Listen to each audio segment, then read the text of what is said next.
Hello, my friends. Namaste. I'm Jill Loftis of Nuit Astrology. Welcome to your planetary energy forecast for the week of August the 14th, 2023. There are a lot of good vibes flowing this week. I'm liking the astrology for this week. But keep in mind, there's still like this volatility thing that's happening because of the engagement with Uranus and heavy sigh, Pluto still engaged with the nodes in a clash energy. Now remember, anytime Uranus is in contact with something in a square configuration, it can bring sudden shocking events. And these can be events that in the long term maybe even appear to be positive in some ways, although not always. It can bring sudden shocking things that relate to technology, that even can bring accidents or fires or things of that nature. Now, you've already been steeping this volatility. You began to pick this up last week, but this week we have some more pronounced energy. But we also have this week Mars picking up a beautiful flow over to that Uranus, a trine energy. And so the magic, the synchronicity, if you really are discerning and value yourself, is really going to be strong this week. We also have a really interesting new moon in Leo this week. So let's hop into the astrology. All right, we're going to start out the week with a Cancer moon. Again, very touchy-feely, very emotional, has some lovely vibes. It sends beautiful energy to the Neptune, then it's going to stand across the sky from Pluto, right? This is going to juice that square from the nodes of fate that are in Aries and Libra and be across, activate that Pluto energy as well. And so really watch that internalized self that you're not hypersensitive and overly reactive. Don't just crawl in your shell, see what's happening and deal with it. We have a moon void 3:46 a.m. to 6:36 a.m. Eastern. Now, hopefully those of us on the East Coast will be asleep. But for the rest of you, I'll check those times out. Moon voids, not a good time for contracts, analytical thinking, much better for inspiration, things like that. On the 15th, we've got the precise square from the Sun in Leo to Uranus in Taurus.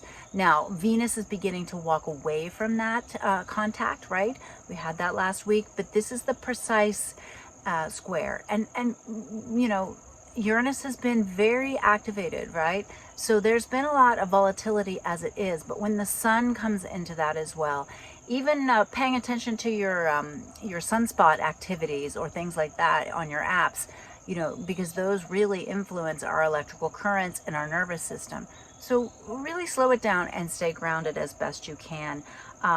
Really pay attention to those symbols. Now the moon is going to move into Leo, connect with Venus, right? And then square Jupiter and Taurus. So watch the excess, right? You could really be feeling that Leo part of yourself.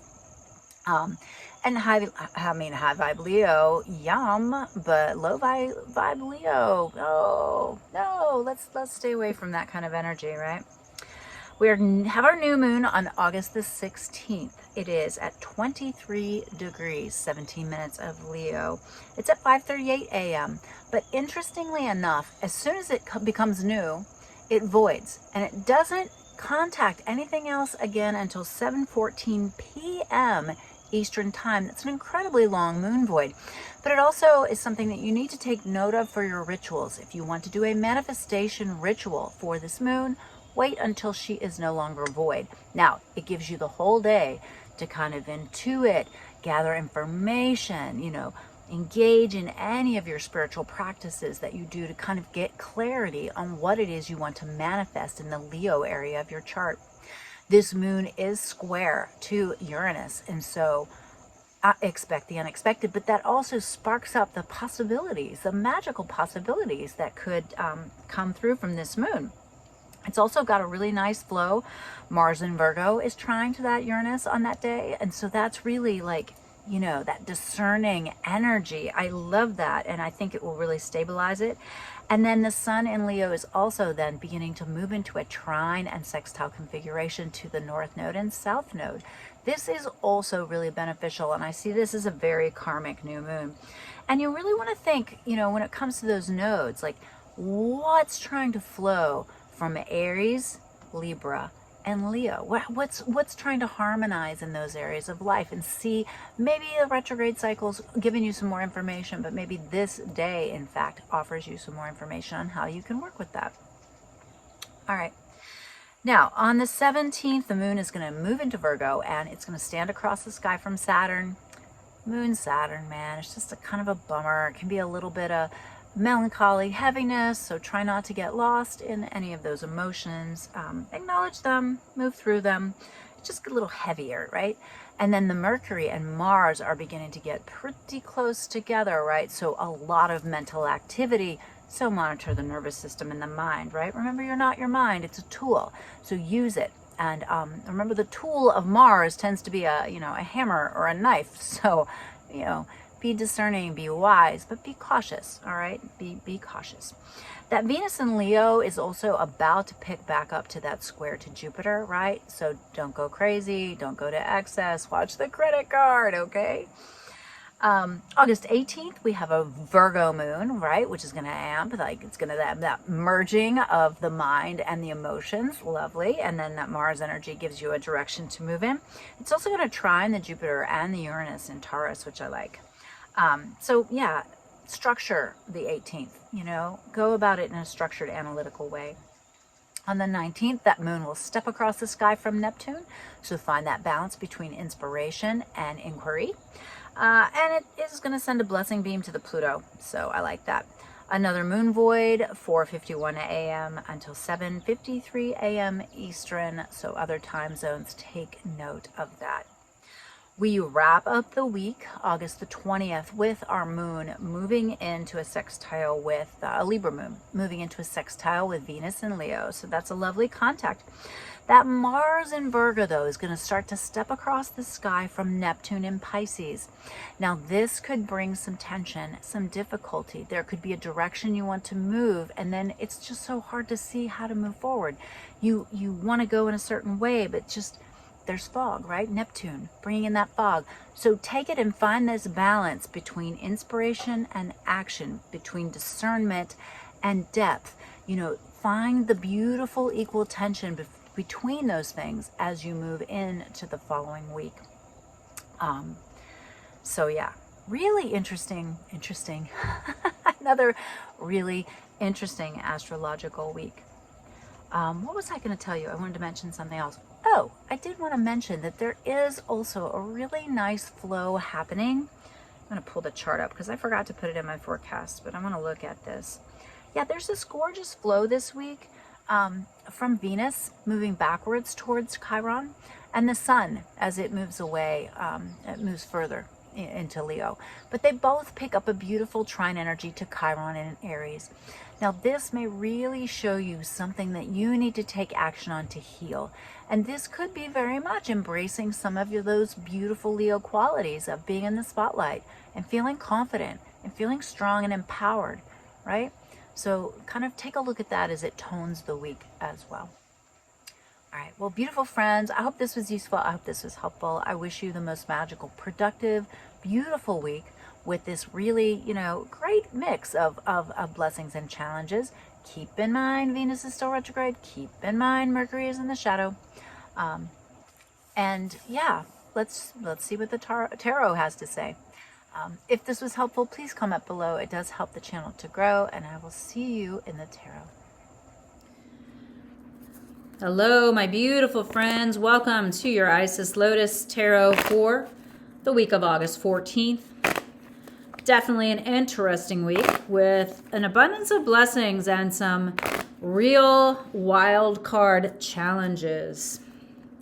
So be nimble, be adept, be empowered. Know what you want, or at least know what you don't want. All right. So we start out with that present, the past influence, you just trying to keep balanced, keep it together, Two of Pentacles. And then there's you. You're ready to initiate or start something, Ace of Wands. Like you're ready to take some actions. Just remember, Venus retrograde, Mercury shadow. The present environment. Yep, this is the same card we got last week. The Tupac Shakur, got to walk away from the mess. 8 of Cups. So it doesn't matter how much time and energy you've put into it. When you realize you've got to stop, you've got to end it, you've got to go. As those energies come together, we have the 7, I think it's 7, yeah. 7 of Wands. You need to maintain your boundaries. So not too much media, social media, not too much news, not too many toxic people. Limit your exposure to difficult people.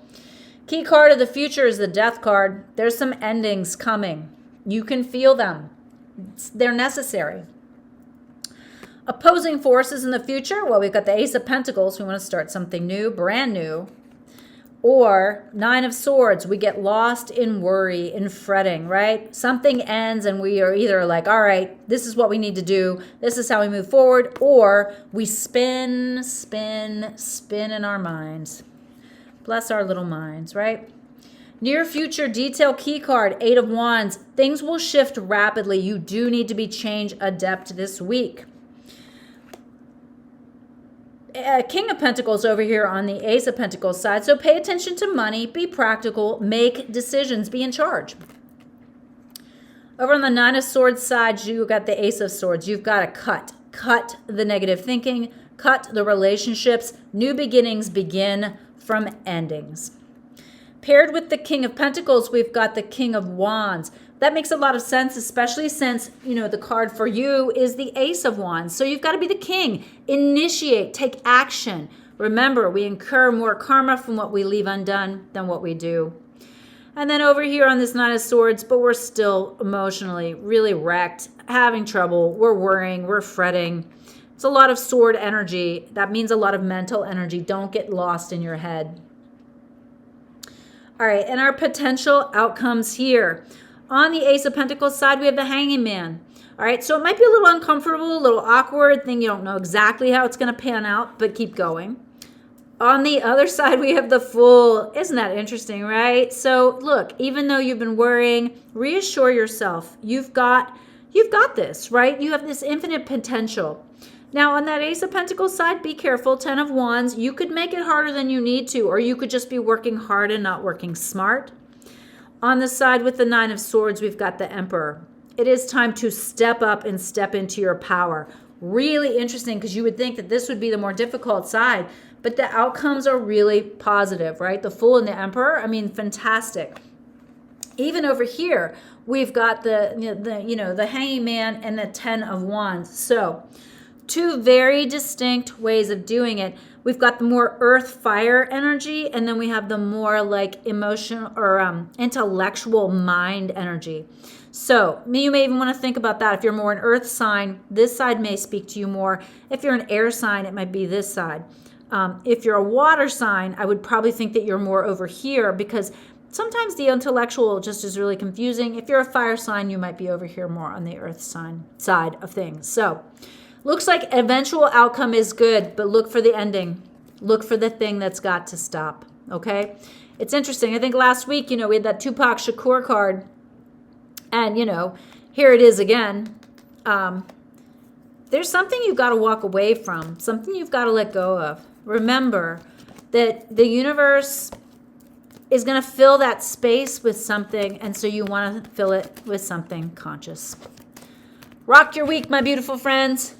Bye.